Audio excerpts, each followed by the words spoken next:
may have to stop and take a intermission halfway through. I hope not, uh, because this morning I had some ham that may have been a little bit out of date, but I really like horseradish, and so I couldn't taste it. But when the dogs won't touch it, you know something's going on. Anyway, no, that's always fun to go to things like that. Like on breaks, that's when I took the kids to see Gilgal Gardens, and there's also a really cool dairy by Logan that has something like a dozen different flavors of milk, which is great. Like root beer milk is awesome, and then they have the dark chocolate and regular chocolate, of course, and orange sickle, which is really neat too. So I hope you guys had a good fall break. I've gone through, everything is graded except for just a few of the structure and skin sculptures. We went over those in class last week and the week before to talk about them. And so the grades are just reflecting our discussions that we had on them. And I wanted to remind people that, and several of you have already taken advantage of this in a few of the assignments. But if you don't get a perfect score, there's no reason in the world for you to leave it at an imperfect score. Look at what I said. If you think it's unjustified, talk to me. And that has happened sometimes when people didn't understand what the assignment was. In a class like this, we are not here to make masterworks. We're here to deal with different issues of design. And so even if something is beautifully done, if it doesn't fit the parameters of the assignment, it's not going to get a good score. And but when that happens, I try to make sure that you know specifically what changes to make so that it will fit. And as soon as I see so far there's been 2 foam carvings. I wanted to look at one of those today. And the foam, as soon as I see them, I've been grading them so you guys can know what to do if anything does need to be done, so you can turn around and apply the paper mache. I did want to mention something that I think is really important. Most of these assignments, the big things that we do, should take you between 9 and 15 hours. And if you're doing, this is not the written assignments. Most of those will take anywhere from 2 to 5 hours. Some of the other stuff like that. But if you're doing a sculpture for this class, and the rest of the class is taking about 10 hours to get it done, and you're only taking 2.5, I would really go back and reevaluate how much time you've spent. And again, the work log is something that is required. And if you do it correctly, you get full points to the work log. But that does not mean that you've gotten full credit for the time you spent. All that means is that you've submitted the work log correctly. Same is true of the discussions. When you follow the assignment parameters for the discussions, you get full points for the discussions. But that doesn't mean that you've also deserve full points for the sculptures that you do automatically. That's why they're graded separately. But I say that because I want everybody, since we don't have the benefit of working side by side and having that steady communication, everything that's turned in can be resubmitted as many times as you feel you need to. And a few people have, like I said, have taken advantage of that already, and that turned out, I mean, they just produced something that's even better. So something to keep in mind. And I wanted to revisit really quickly how grades can be increased. The first big one is make sure that everything's turned in. Second big one is make sure that you watch the videos and do the attendance assignment. I mean, that's those 2 things. help people's grades more than anything else. And that may sound kind of silly or rather obvious, but the reality is when you're taking an online class, you're taking an online class because your life is super busy. So don't forget to turn stuff in, and don't forget to pay attention when you watch the class videos.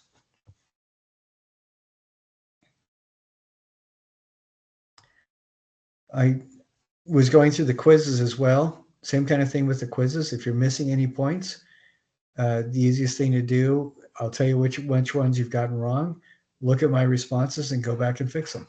I mean, it's pretty easy to get perfect scores for the quizzes, the attendance, and also the individual module art reviews that you have to write. I mean, those are all pretty easy to get perfect scores on, as long as you are consistent about following the directions, and then you're good.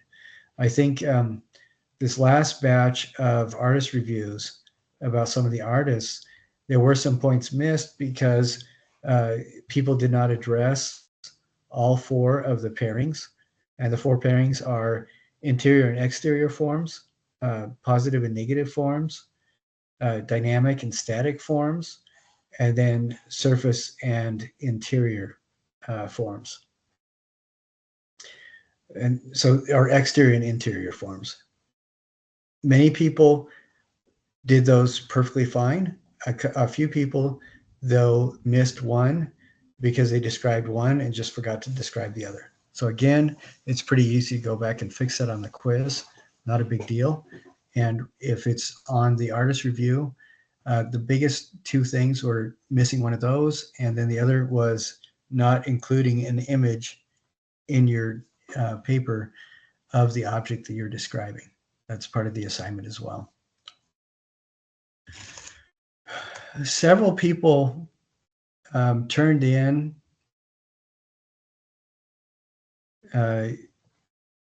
the artist PowerPoints, and I wanted to go through and watch those with everybody. I thought that would be a really, really good thing to do. You two that are here now are going to benefit from it immediately, but everybody else it'll be a chance to watch them all, even though everybody does have links to that in several spots throughout the Canvas course to that playlist. I think it would be good to watch each of these and then have Whitney and Melissa just give me your feedback on them, because I think they're I think they all do a really pretty good job on the artists that they're examining. And nobody went over 15 minutes, which is just awful. But before we go into that, a couple of people did turn in their, biomorphic carvings, and I wanted to share one with you that I thought fit the parameters admirably. There we go.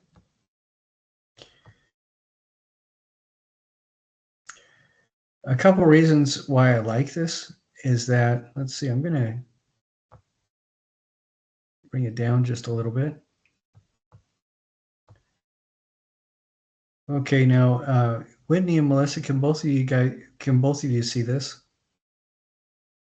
Yeah. Yep. All right.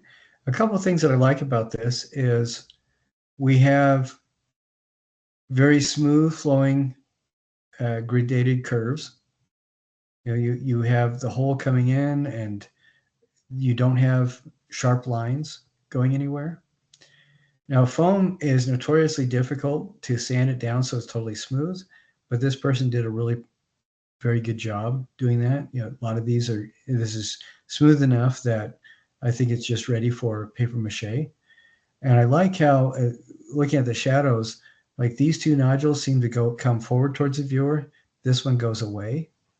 And these 2 add a little bit more stability. And it looks like this one comes forward a bit and this one goes away a little bit.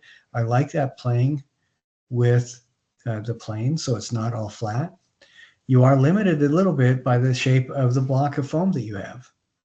And I enjoy the fact that this person did a hollow and a hole, and they made some really interesting bulbous forms. It kind of reminds me of a video of slime mold and fungus that I saw just a couple of days ago. Yes, I have odd viewing habits. What are you guys' response to this? I think she's done a really great job. I started doing mine and it is very difficult, so I can really appreciate how well she's done on this. And I do like the repetition and the bulbs, like you mentioned, and then the hollow form in the center. Yeah, it makes for a nice echo of these. You know, she has that rhythm built up, and I think it went well. I'm sorry, who just spoke? I was on the other screen. Whitney. Whitney. Okay. Hey, Melissa, what do you see in this? What do you like about it? I liked it because I saw like almost like a human figure, and it made me think of movement and stuff. So it's almost like someone, I don't know, it made me think of someone dancing almost. I don't know if that. I like that. I like that perspective. This is something that I hear occasionally in the class. Somebody will say, well, if the object is still, how can you make it look dynamic? You know, how can you make it look like it has motion to it?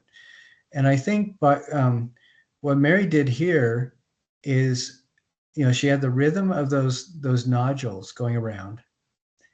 And what's interesting to me is this one on the left is very static. It's very straight out, but the others all feel like they're almost in, caught in transition, or they're caught in a movement while they're moving. Like this one on the right that's touching the base is bending down a bit. And the one on the left touching the base seems to be like it's moving forward. Like if it was an appendage, it would be like a foot getting ready to push the object forward. And the two on top look like they're in the process of waving. So it is interesting. I appreciate that observation. It almost looks like a person dancing because it does feel like it's in movement. I think the person did a good job with that. All right, I'm going to stop sharing that now. Excellent.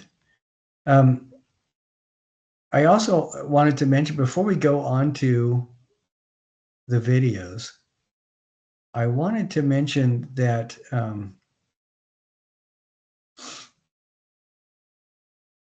the one thing that I saw that I thought was interesting is the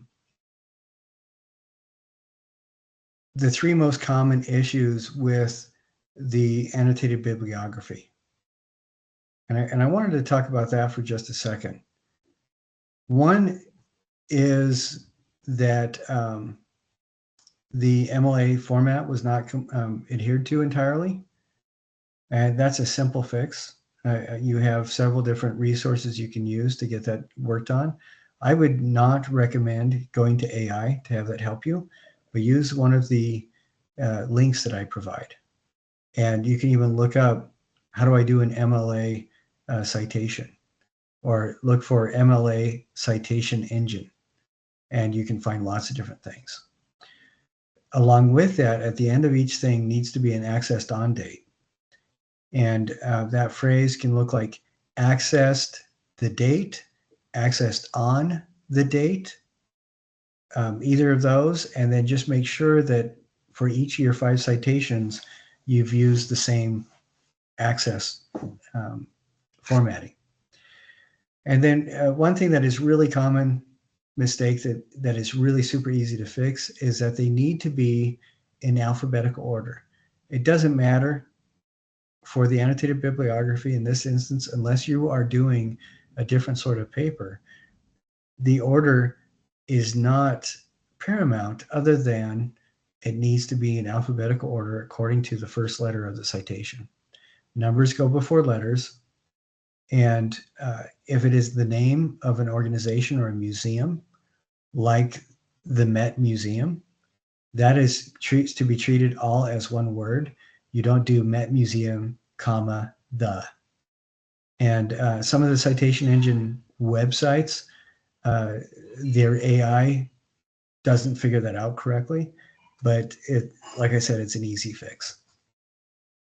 Another thing that I've noticed is if the name of the author starts with a title like doctor, the easiest way to alphabetize that is to organize that is last name, comma, doctor, first name. And then that takes care of that. Do either Melissa or Whitney, do you guys have any questions about those? The ideas with the citations? Nope. No. Okay, good. And the last slide on your PowerPoint video should be those citations, alphabetically organized with the accessed on date. The other thing that I noticed with the annotated bibliographies is that there needs to be a summation paragraph, and then after that, a reflection paragraph for each of the 5 citations. So you've written 10 paragraphs.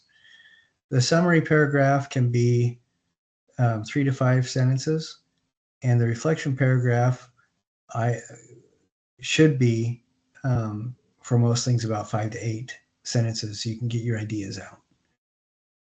And when people have lost points doing their annotations, it's because either they have submitted only one paragraph or the paragraphs were each only a sentence long, which is not a paragraph, those are sentences. But, and I just make that notation. The easiest way to do that, I mean, we're artists, most of us are not professional writers. That's why we're artists. We say what we need to say with the things that we make. That being said, the easiest way to do this is to record yourself talking to somebody and describing to them the source that you are summing up, and then telling them why you think it's important, and then use that to help you do your writing. Record you telling somebody about it, and then use that to help your writing, and that will really help get the ideas out. One thing I don't want anybody to use, you can use AI to help you coordinate your thoughts, but do not submit anything in the straight AI format. You need to make it sound like your own voice, rewrite it and submit it so that it's your own voice. Submitting something as your voice, which is not your voice, is cheating, and that's not a good habit to get into regardless. AI does not need to be a cheating tool. It should be a support and engagement tool. It should be something that you use to help organize your thoughts. And then when you get ready to present a paper or a script or anything like that, make sure that you've rewritten it so it's in your voice, so it sounds like you. I'm teaching a couple classes where I have to talk about AI quite a bit, even though there is a department policy regarding AI. People don't understand how to use it necessarily. It's something that is not going to go away, and it is vital that we learn how to use it correctly. It's also not a research tool. There's a couple, I think Khan Academy has made an AI that does access research material, and there's a couple others, but most AI, the way they work is not to tell you the best options or the best information. The way AI works, believe it or not, is it scours the internet and looks for instances of word use, and then will give you information based on the statistical occurrences of words surrounding your trigger and search words and phrases. Did you guys know that? No. It's, so it's not a good research tool. But if you're organizing information, since AI scours and sees what the statistical word use is, it is excellent at organizing information and providing you, for example, names of artists to look at, and potential sources to look at. But there might be two. I was going to say only one, but there might be two AIs that will actually generate valid MLA style citations. Everything else, all the others, will put the words in the right groupings, but it's not for any actual source. It's just a random citation.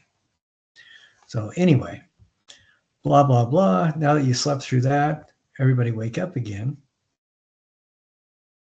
And we are going to look at a couple videos. Let's see if I can get these queued up for us.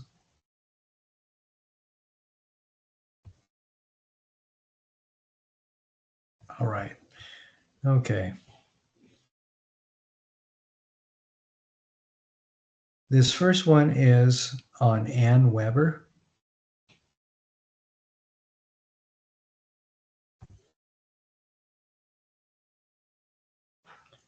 Okay.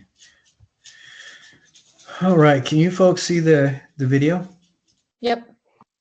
Okay.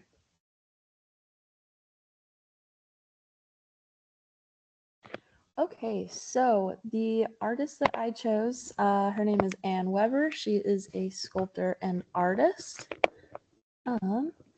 So for kind of my introduction for her, Ann Weber is an acclaimed contemporary artist known for her innovative sculptures that have been created from recycled materials. Her work emphasizes themes of nature, transformation, and environmental kind of consciousness.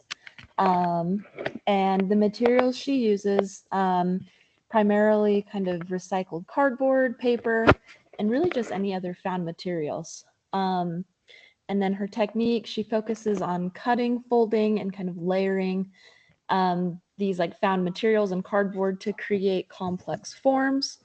Her process often involves experimentation with texture and shape to kind of create geometric and organic forms with negative space. So this first article that I found kind of goes more in depth about one of her shows. So she highlights kind of her creative work with like paper and sculpture, obviously. She is known for her kind of unusual approaches to creating these pretty large sculptures. And the website goes into more like details about her process, the themes she uses, and kind of more materials. Her work is not only masterfully crafted, but it requires her audience to kind of reflect on environmental issues in our world.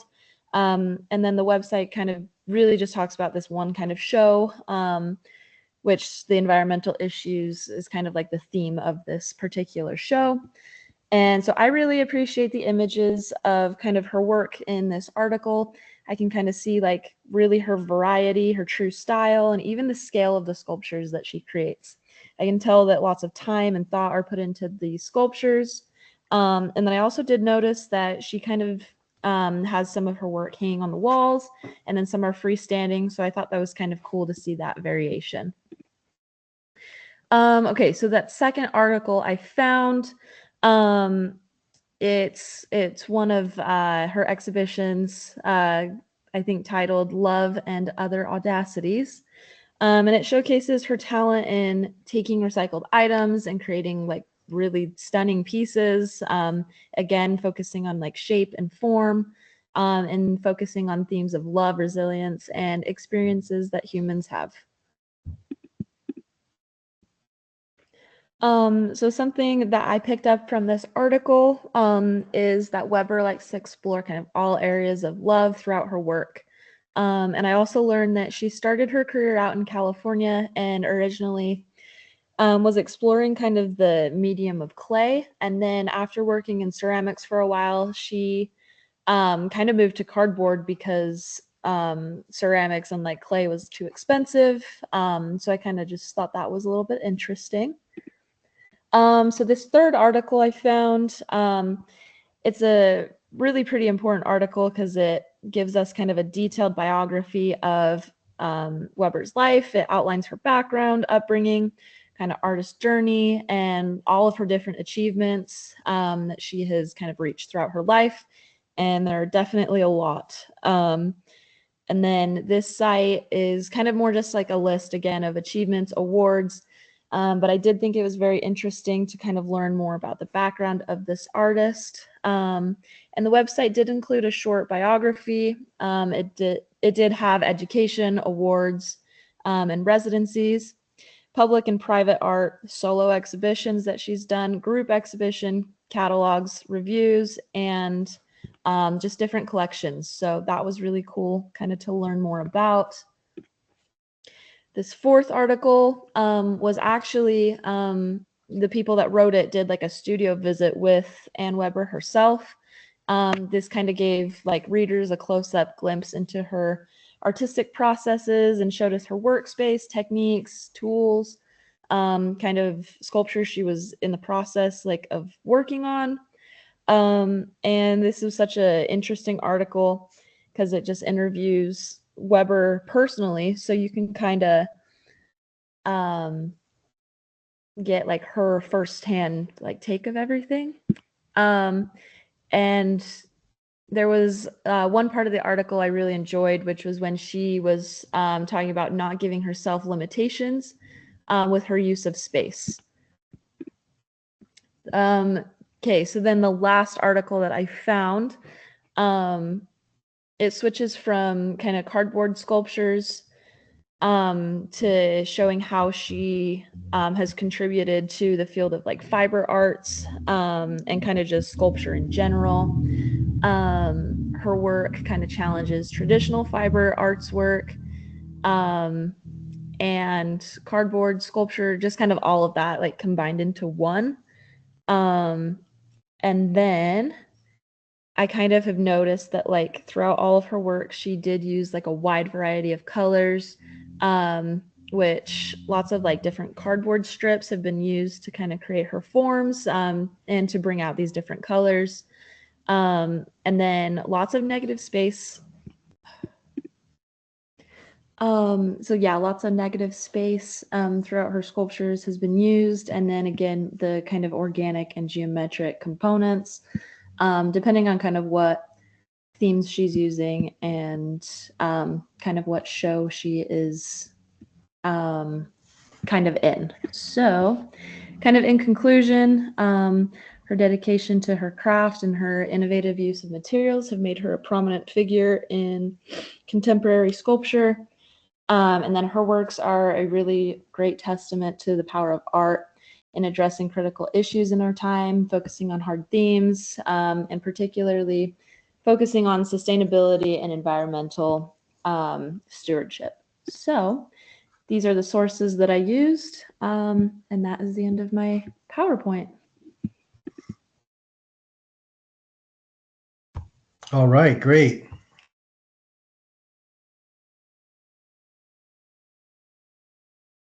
So what did you guys think about that?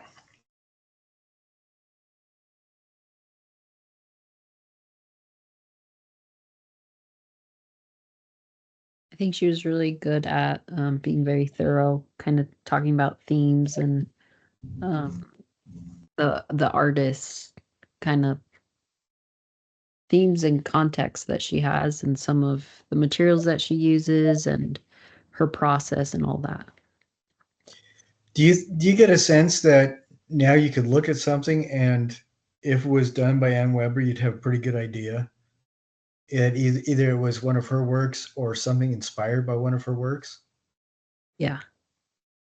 Yeah, I think so. I thought that was really, it's a little bit different than what I'm used to from what you guys do, but I thought it was really pretty thorough.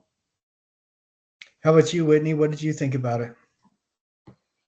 Yeah, I think she did a good job about being thorough and going through the different sources that she was able to find and talking about her evolution as she's grown through her career. Yeah, I thought that was pretty well done.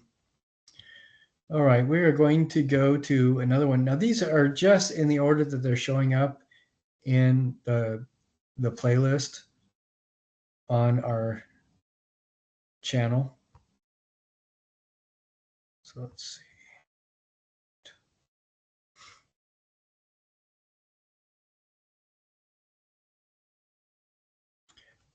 All righty. So now this is, I believe, Andy Goldsworthy.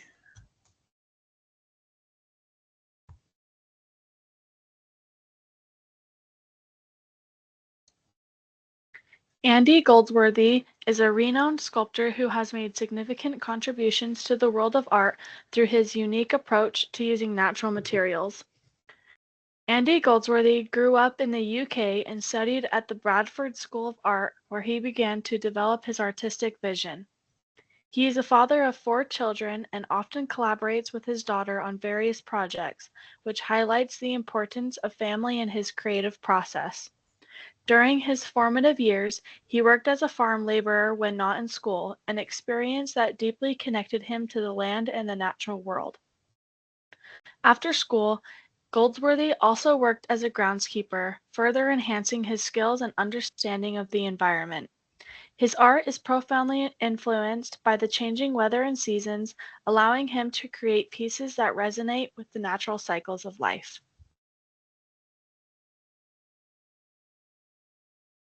Andy Goldsworthy is a renowned sculptor celebrated for his innovative use of natural materials, including stones, leaves, and ice, rather than traditional sculpting materials like metal or clay. His artwork encapsulates themes of time and change, creating pieces that seamlessly blend into their natural surroundings. Each piece is often deeply connected to specific locations, showcasing the inherent beauty of those environments.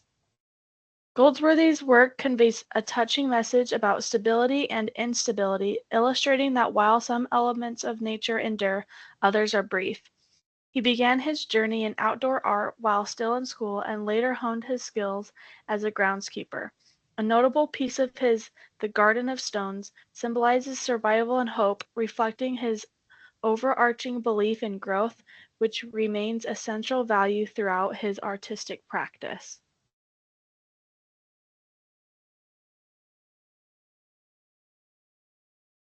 This is Goldsworthy's exhibition at the Yorkshire Sculpture Park, where he returned after 20 years. During this visit, he created impressive new sculptures utilizing local materials. Among his works is a striking stone dome that resembles ancient burial mounds, featuring a central black hole symbolizing the unpredictable energy of nature. Another significant installation, the Clay Room, showcases walls covered in gray clay with cracks, evoking the region's coal mining history.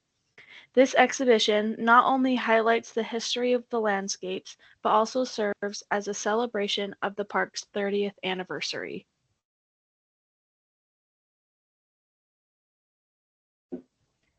In an insightful interview, Andy Goldsworthy reflects on his artistic journey and his deep connection to nature and the human experience. He emphasizes how his art serves as a tool for understanding the environment, particularly its responses to different seasons and weather patterns.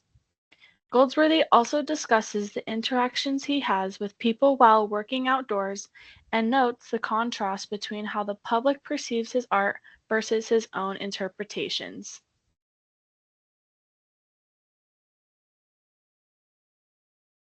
The article reviews a new documentary that revisits Andy Goldsworthy 17 years after the release of Rivers and Tides. Now in his 60s, Goldsworthy reflects on the evolution of his work and the persistent themes he explores through his interactions with nature, using materials like rocks and leaves. The documentary presents him as a significant artist whose visually appealing work resonates deeply. He articulates how his art provides meaning in his life, merging personal reflection with commentary on nature.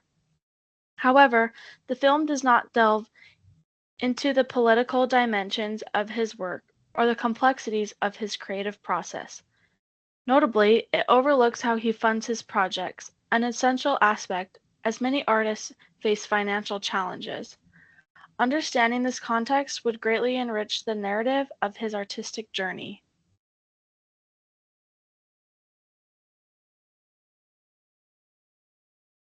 This is focused on one of Goldsworthy's pieces created from reeds and a fallen elm tree stump near his home. In this work, he explores the themes of death and renewal, transforming fallen branches into new possibilities within the landscape. Living in a rural area allows him to interact closely with local farmers, providing a unique perspective on the relationship between humans and the land. Goldsworthy emphasizes that his art is not merely a celebration of nature, but a deeper exploration of how humans impact the environment. Additionally, he often collaborates with his daughter, which not only strengthens their bond, but also enhances his artistic skills, highlighting the personal dimensions of his creative process.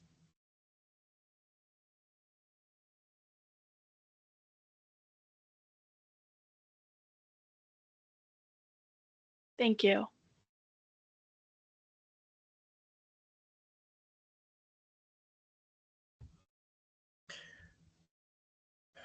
What did you think about that one? I thought it was really interesting, and I liked that she talked about the background of like his background that applied to his work, like working as a groundskeeper and other things like that. I think that was really interesting. Yeah, it makes a lot more sense, knowing that that's what he did and he lives around farmers and all this kind of stuff. It's not like a city boy going out into the country and forcing his own view on things. He's grown up in an environment that actually helps to shape his worldview. Yeah, I really like that. How about you, Melissa? I like that she first kind of introduces him and his just like over an overall like information, and then she kind of specifically dives into a few of the things or even things that he's been like the documentary that she mentioned. And because she knew him well as an artist, she also even pointed out like things that the documentary didn't really have, and things like that. Yeah, I thought that was really interesting because it would really be nice for the rest of us to find out what kind of funding sources some of these artists get, because it seems like they're just doing stuff out of nothing. Uh, for Andy Goldsworthy, his daughter and him are professional photographers. And one of the ways he gets his income is he gets National Trust funding from the government, but he also and he'll get grants from museums and places that want to hold his stuff. But the biggest source that he gets is money from is he makes these beautiful photo books for coffee tables and things like that, and you can find them in high-end museum stores.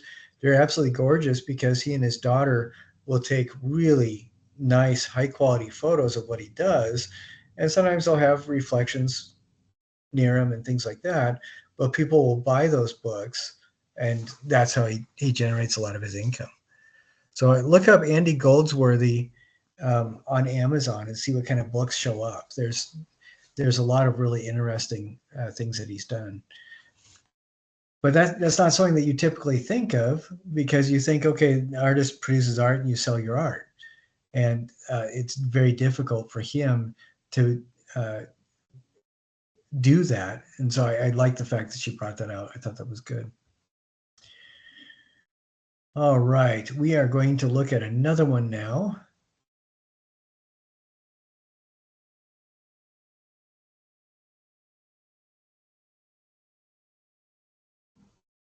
What do you guys think about Andy Goldsworthy's art? This is something that occurred to me as she was showing the images of work. There are a dozen artists that I can name that work with natural materials, thinking that they are. Oh, I'm sorry, my lighting is screwing up. There we go. Thinking that they're another Goldsworthy. They just don't seem to have the same kind of maturity to their work. What do you guys think about Andy Goldsworthy's stuff that he does? Just what I remember based on the video that, the videos that were before, I think his like a very genuine, like purpose, like his purpose, I think really drives him, and it shows through with his work. And someone might see it and not like really get it, but I think if you see his kind of passion behind it, you kind of see the beauty in his work. I don't know. That's my personal opinion. Yeah, I think so. And it's fascinating to me because a lot of his design choices seem to reflect the um, archaeology of the landscape as well. The thousands of year old human presence and those things that they left behind. He does a lot of menhirs and he does a lot of walls that I think are really interesting. And then he also does a lot of portals. And all three of those have a lot of history in that area with the ancient peoples that used to live there. I think that's really fascinating. All righty.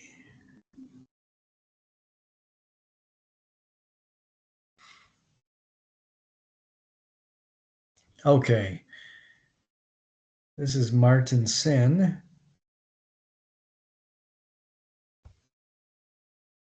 Okay, so today I am going to be presenting on Martin Sen. He is a visual and contemporary artist, and we've actually already looked at him in our wire sculpture unit, so everyone should be familiar with him already, which is super cool. We can see here in the telephone sculpture, everyone probably recognizes it. That's one of his more common and well-known sculptures. So yeah, we already know some information just from the background videos of the wire sculpture, but I'll go more into depth about him and his art. So first off, let's go into some background information on him. He's a German artist and he was born in 1954. He was also very influenced by the 80s. There isn't a ton of information on his childhood. The 80s really influenced him, and about 26 years after he was born, that's when the 80s were. So he was in his 20s, and he was influenced by global capitalism, political upheaval, mass media, different discrepancies, and of course, the fashion and the music of the 80s. So super cool. I have a picture here of the German flag, and then also just a sign showing the 80s because they were such a big influence on him and his art as well. Next, we can go into see some of his work. So again, you might be familiar with some of his work already just because of the wire sculpture unit. The first picture I have here is a typewriter, and as you can see, he even signed his name, Martin Sen, right here, Sen, which is super cool. In his wire sculpture, you can see the different details in his work, the different keys and everything, and different thickness and different parts. Super cool. He also has this moped item object right here that he has created, which I also thought was cool. My personal favorite, which is the bra, because I think it's just a unique item and the detail of the flowers on it, super cool. And then also last I have this other picture, which is of a train. I also really like this one and like how the different texture of the smoke is different from the rest of the body of the train. And like I mentioned again, the telephone is one of the more well-known ones that was on the intro page. And his wire really creates this feeling of an ink drawing, even though it's created out of wire. Super cool again. Next, we have different themes and some of the industry implications that come with his art.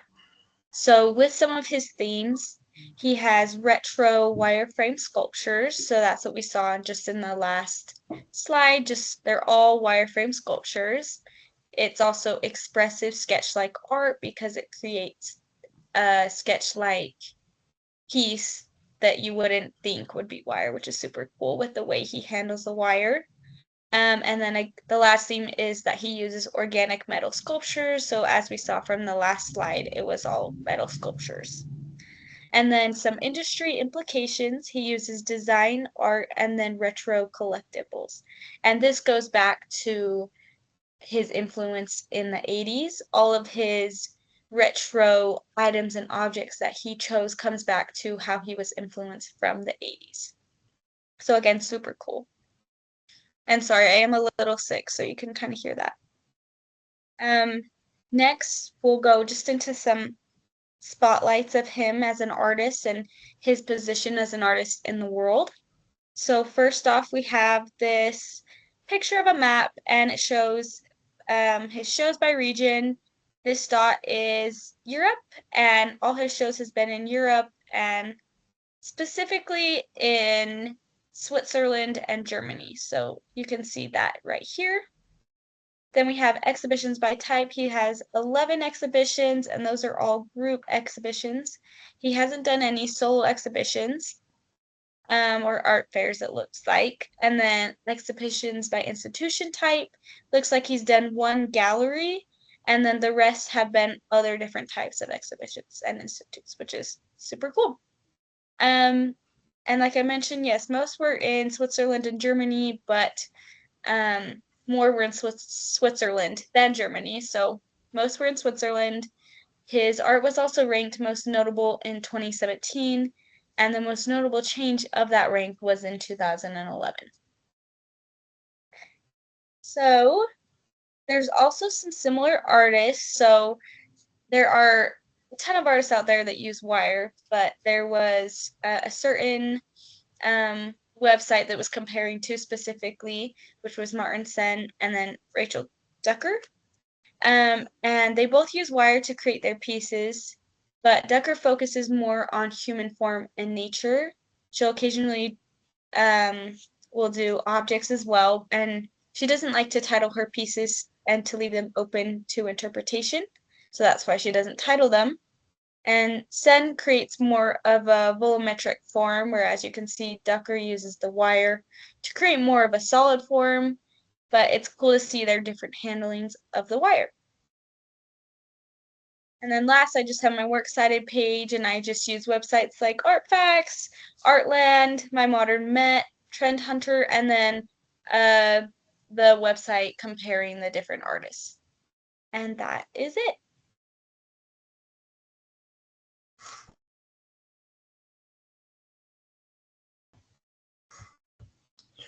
All right, what did you guys think about that? Learning about Martin Sen.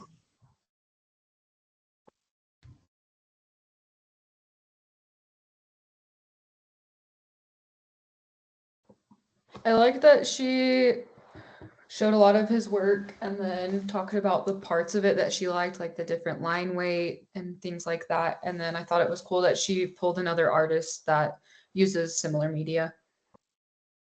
Yeah, and I really like the particular two that she chose to compare to each other, because the shape of the Coke bottle is very similar to Ducker's feminine shape too. I thought that was an interesting comparison,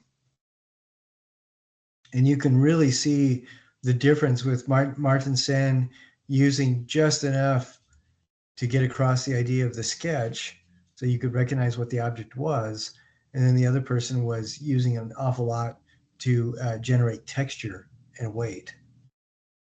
How about you, Melissa? What did you think? I really liked kind of like learning about the influence and her description, kind of pointing it out in his works and kind of the callback to that. Yeah, yeah, I like that too, and the images that she chose to show really demonstrated that, I thought. And I was hoping she'd say something about that image of the train where the smoke almost seemed solid and the train was almost uh, invisible. I loved how she pointed that out as well. He's he doesn't just mimic forms; he does something so that they seem more engaging somehow when he does the wire. Yeah, I thought that was well done.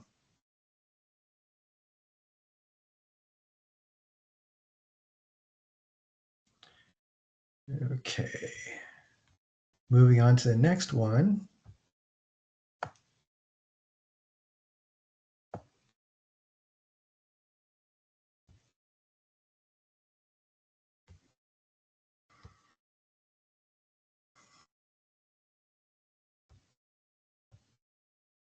All right, here we go. Hi, for my presentation, I'm going to be doing Alex Calder, who is known for being an innovator of kinetic art. Next slide. So in his early life, kind of going back, he has an engineering background, which kind of leads into the art that he does and what he goes into doing eventually further down the line. If you look at this, the image to the side called the circus, so it's made of wire and simple materials, which kind of reflects the spirit of innovation and playfulness that Alex Calder preferred and liked in his work. It's kind of one of his niches in how he did things. The circus is a representation of his early artistic style and creativity, showcases his ability to blend playfulness and technical skill. The one thing I really like at this is the more you look at it, the more you see kind of simple, everyday materials kind of in there. And I like how he was able to blend this all together and create what we would consider an actual circus, or what an actual circus ring would look like, I should say. I think he did really good. I like that you can see the playfulness in here in the style and kind of how there's a lot going on, but it's all made up of just simple little things. And I think he did really good in showcasing that here. Eventually down Calder's life, he gets his exposure to avant-garde movements, which ignite kind of his like experimentation with the art that he does. This piece demonstrates how Calder started breaking away from traditional forms. In collaboration with influential artists, enhanced his creative evolution and engagement with modernism. I kind of like this wire sculpture because I can see movement in it, and I guess in its basic sense when I'm looking at it. It's not this stagnant, just sitting there. You kind of get this feeling of somebody that's dancing, somebody that's moving. I think he did really good in kind of capturing something without necessarily needing to go too detailed or too much into it. All wire sculptures I think are pretty cool in the sense of what they can show, but here I think he did really good in capturing, a simplicity, but yet this movement and something that's going on more than what something else would capture. And here's kind of where we get into what Alex Calder is known for, his mobiles. He kind of pioneered this way for kinetic art, to show art that's in place but moving. Calder's mobiles invite viewers to engage physically and emotionally with the art. Mastery of form and balance creates visually captivating pieces. The dynamic nature of his work challenges traditional notions of sculpture, making it more accessible and exciting. I kind of like when you look at this work, how you can kind of see everything's on this little hinge point, or each piece is on what looks like a hinge point. It's, where this kinetic art kind of comes in. It's these things that have the ability to move and kind of rotate and move around, which I think is an interesting aspect to add. Sculptures are nice and everything, but you can only look at them so many times and see so much. When you're looking at something like this, it adds in a different dynamic because not only are you able to move, but the piece is able to move, which I think is an extremely, an interesting thing to look at, because it adds more dynamic range to what the piece is. Him creating something like this really shows where his engineering background came from, with him being able to know how to do these things. And it's just not something I personally would have ever thought of. I really like how he hangs this mobile up and just kind of lets it do what it wants to do, and so it invites the user to the viewer to kind of engage with it, play around while looking around with it, and it kind of shows also back into his playful side and experimentation, what he likes to do and kind of where he went with everything. His introduction of movement transformed sculpture, making it an active experiment or active experience. His innovative spirit paved the way for future generations in kinetic and installation art. His playful and engaging style continues to resonate, influencing contemporary art practices. Again, here I like how you have this balance going on. You can see obviously again those links that enable movement and the structure being held up. So it's, you get this piece that's going to be able to move around, rotate, spin, do all these different movements that are quite interesting. and here he has more of a balanced piece. We have the one big, almost rock-looking wires frame on the right versus all the little leaf-looking things on the left, which creates this balance. But it's interesting if you went up to this piece and watched it move. I'm sure you get an entirely different experience with it not being in a still frame, which I think is really something that's incredible about his art that he was able to do and capture, which is why it makes sense that people kind of took this form of art and went with it. He's had a lasting impact on things. He has recognition by moment, and that cements Keller's importance in modern art history. The Black Widow reflects his unique ability to combine whimsy with sophistication. His works are celebrated for their engagement. Excuse me, I can't talk. Continuing to captivate new audiences. Again, kind of just tying everything in that we've already said here. You can see all these pieces that are able to move, able to spin. He has these different dynamic ranges that you're not going to get with necessarily a piece of clay art, a sculpture of some sort, certainly a painting and everything. Some things may be able to allude to movement, but to actually physically move is on a different level, in my opinion. I like with this piece too, because you see all the different transformations, all the ability to move. You start out with these big beefy looking leaves and you go all the way down to these little tiny looking ones. And I like the movement and shapes that he's creating while he's doing it. It creates kind of this pathway in line. I think actually to see this in person would be quite interesting, to be able to see what it's able to capture. But his art really encourages the users to look at everything from different angles and different perspectives. And I think he does that quite well. And I think his art's quite amazing in that fashion. And then here are my works cited.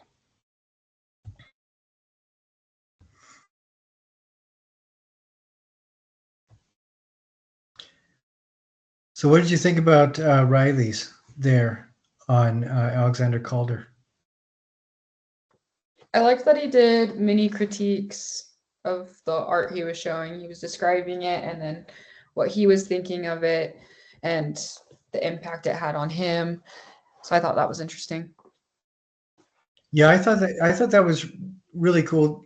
Great to see, because he talks about the influence and what was going on, but then the example he would actually critique as well. Yeah, that was a good thing to notice, Whitney. How about you, Melissa? What did you think about it? Actually, I had a similar thought, because it just made the presentation a little bit more interesting to kind of see what, his opinion and stuff. And he pointed out a few things while giving like information and history on what, the artist's intention was. Yes, definitely. It's interesting to me because before Alexander Calder, the only really real sculptures that had any sort of kinetic engagement were the tradition of fountains and orreries.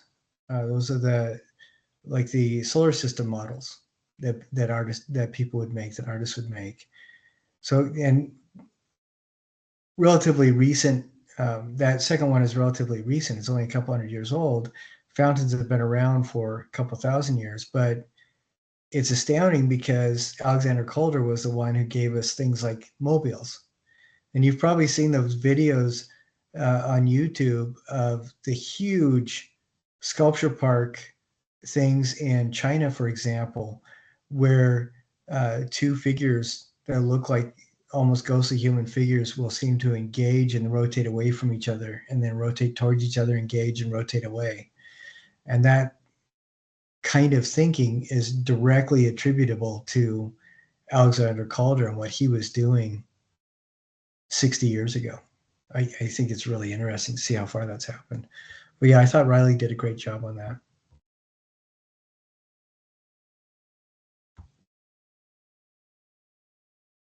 Okay, this next one is by Christina.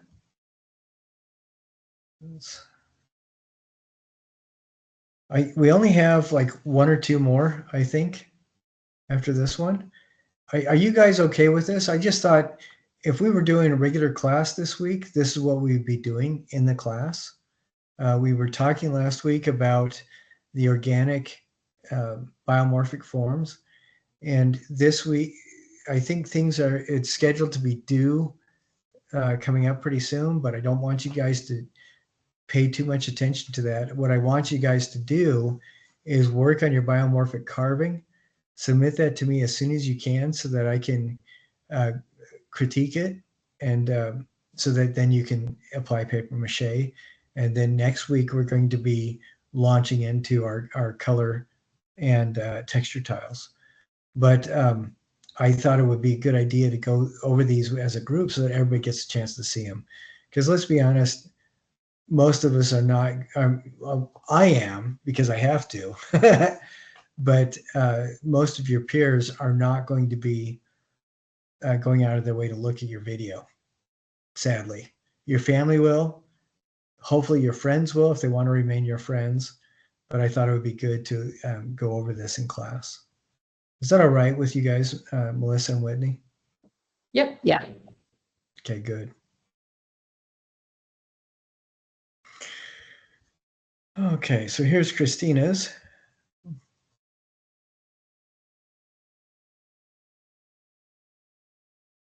I would like to introduce you to the work of Tony Cragg.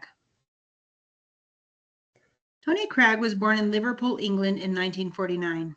His grandfather was a farmer and his father was an aeronautical engineer. His father was of the generation that thought science and technology would solve all the world's problems. Tony was fascinated with the natural world and at an early age decided he wanted to be a geologist. Around 9 years old, he started a habit of collecting rocks and fossils that he has maintained to this day. As a young man, he started working in a laboratory. During slow periods, he would doodle. His girlfriend at the time told him his drawings were not half bad and he should consider art school. He had never taken an art class at this point and had never given art a thought. He enrolled in art school and was introduced to sculpture. Tony draws his inspiration from the natural world to create work that is designed to stir emotion. He says about his work, "I would love to make work that has the same effect on me that looking at nature does. I know that's naive. Nature has had billions of years to practice and makes wonderful things. Our use of material is quite reduced. We have streets, roads, cities, and buildings full of boring forms." Tony uses plywood in many of his sculptures. When asked why plywood instead of a natural wood, he replied, "The reason I am so interested in plywood is that it's a man-made material. Man-made materials are always inferior, so I try to give them another value, another quality." He also uses polystyrene and polyurethane to create light, airy sculptures.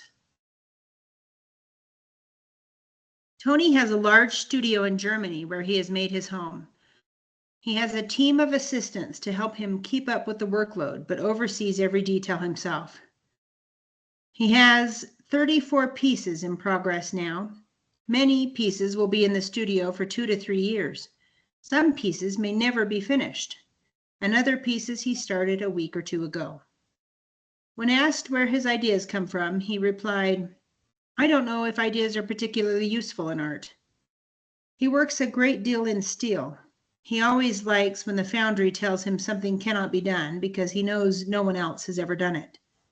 He says it is not his job to make the foundry workers miserable, but he must get out into form what is in his head. Tony feels that occasionally he will have a piece that does not work in its location, but often they do work in any surrounding. He has pieces displayed indoors, in natural settings such as forests, and in historical settings such as castles with formal gardens. While the pieces may not harmonize, they do tend to work anyway. He also finds that when a piece is displayed in nature, he starts to see those ways in which it mirrors the natural world.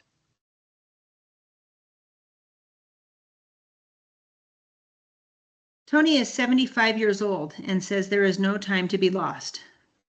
He radiates energy.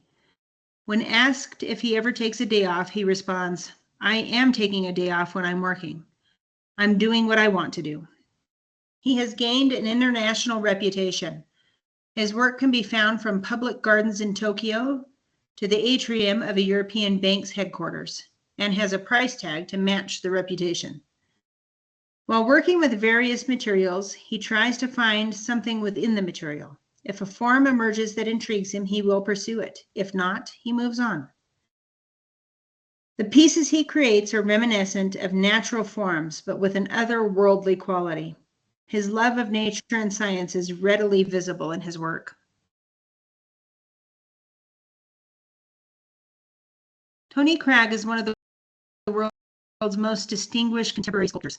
He draws upon the natural world and industrial systems to create new and unique work. He detests boring utilitarian lines and loves sculpture created just for emotion and fun. Tony's love of fossils, geological forms, and the beauty of nature is evident in his art. He loves creating things that do not exist. He loves to work with bronze, glass, stone, and wood. When discussing inspiration, Tony states that what one makes is very often a reaction to what one has made just previously. He makes for his own needs without concern about what he should make or what people might want him to make. I think the love he has for his work and the deep emotion it conveys as a result are part of why it resonates so deeply with me. Thank you.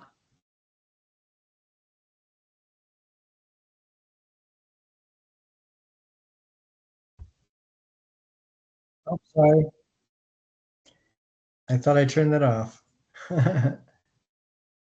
And you could still hear it.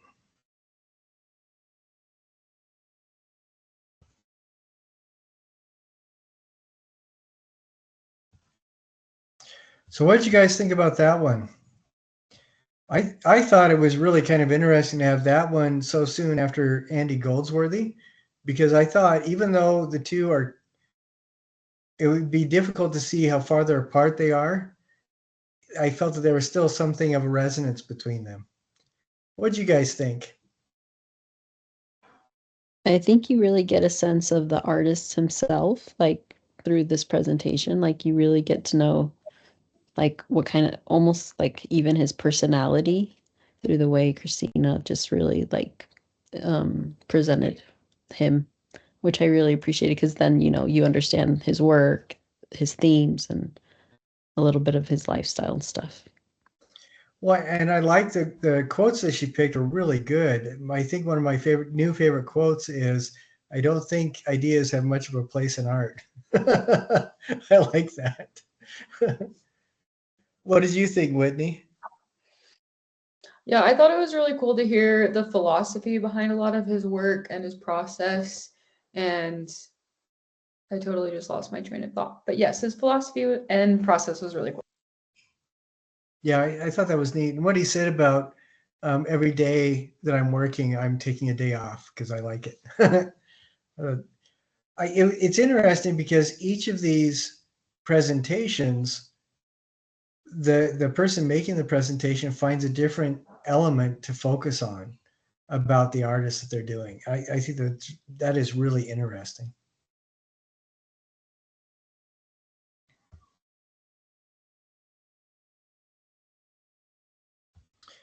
Okay, and this last one is by Cassidy, Janine Antoni, who is one of my favorite artists. So blow that up. All right, here we go. Hello, my name is Cassidy Hovey, and I will be presenting on the artist Janine Antoni. For this presentation, I mainly want to briefly go over her background and then discuss a few of her pieces. So, Janine Antoni was born in Freeport, Bahamas in 1964. She received a bachelor from Sarah Lawrence College and a Master of Fine Arts from Rhode Island School of Design.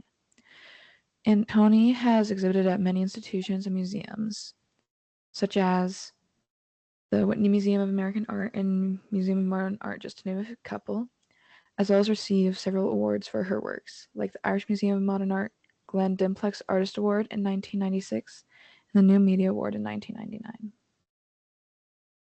A big focus in Toni's works is on her body and the relationship the body has with the world.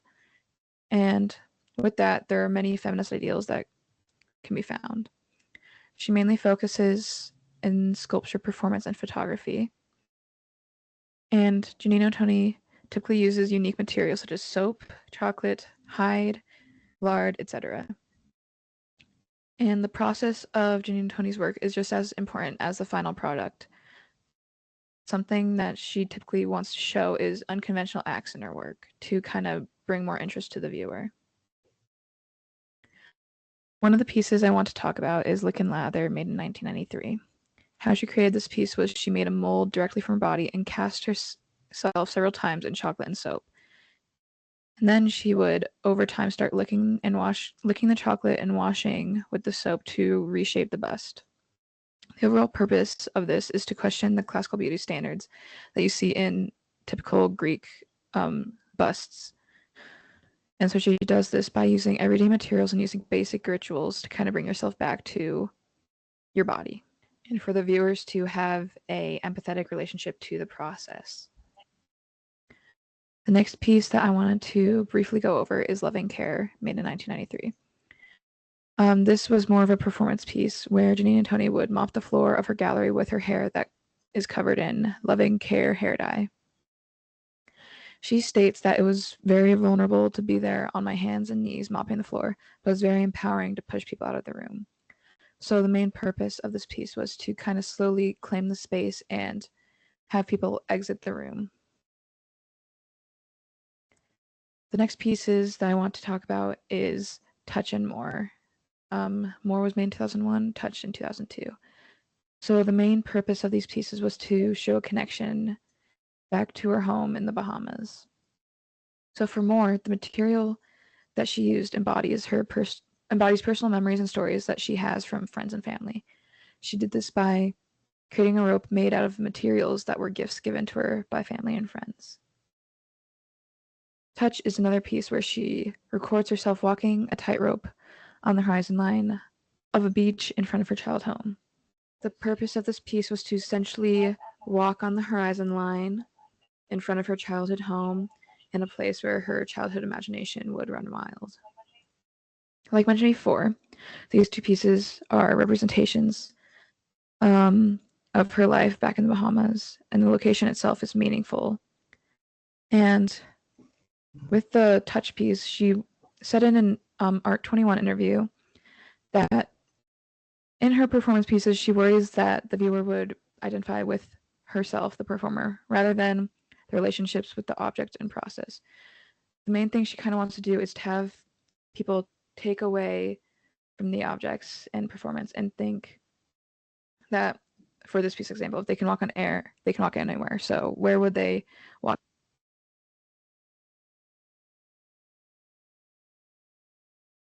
And the final set of pieces I want to discuss is from the Vow Made. This was an exhibition that she had showing 7 of her pieces. This set of pieces was created based on her study of milagros, which are sculptural votive offerings used in Latin cultures. So milagros are often hung in churches as symbols of things that require healing, prayer, and protection. And for these pieces specifically, she wanted prayers for embodiment. A quote she stated about this set of pieces is "Impossible touch made possible." You can see this through Antoni sculpting interior structures of the body and having them interact with inanimate objects or exterior structures of the body, such as the literal tailbone touching the stool, depicted in To Return. And basically she wants to show human connection through having these interior structures interact with each other. And here are the sources that I used for this presentation. I hope you were able to learn some interesting things about Janine Toni and take interest in her works surrounding her body. Thank you for listening to this presentation.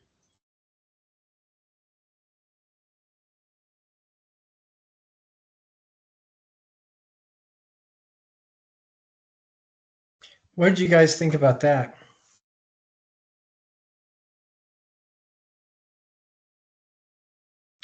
One thing that I really appreciate about Janine Anthony is that she works a lot with binary suppositions or superpositions, dichotomies.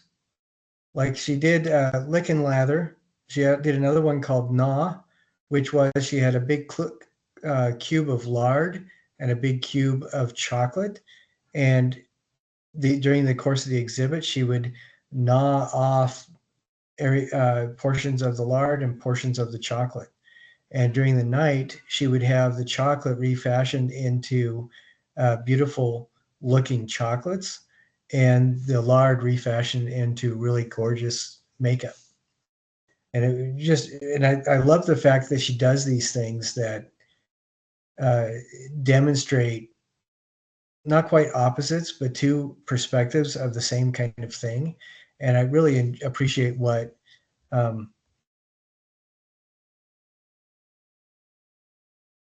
Cassidy that Cassidy was able to really focus on that and bring it out. I thought that was really good observation. Like that quote, mopping the floor with her hair, she felt vulnerable, but also empowered because she could kick people out of the room. I thought that was good. So what did you guys think about that one? I thought the artist in general was really fascinating. I was kind of glad my microphone was muted because she would say some of her works and I was like, you're kidding. Like showering with her bust made out of soap, like that's just wild to me.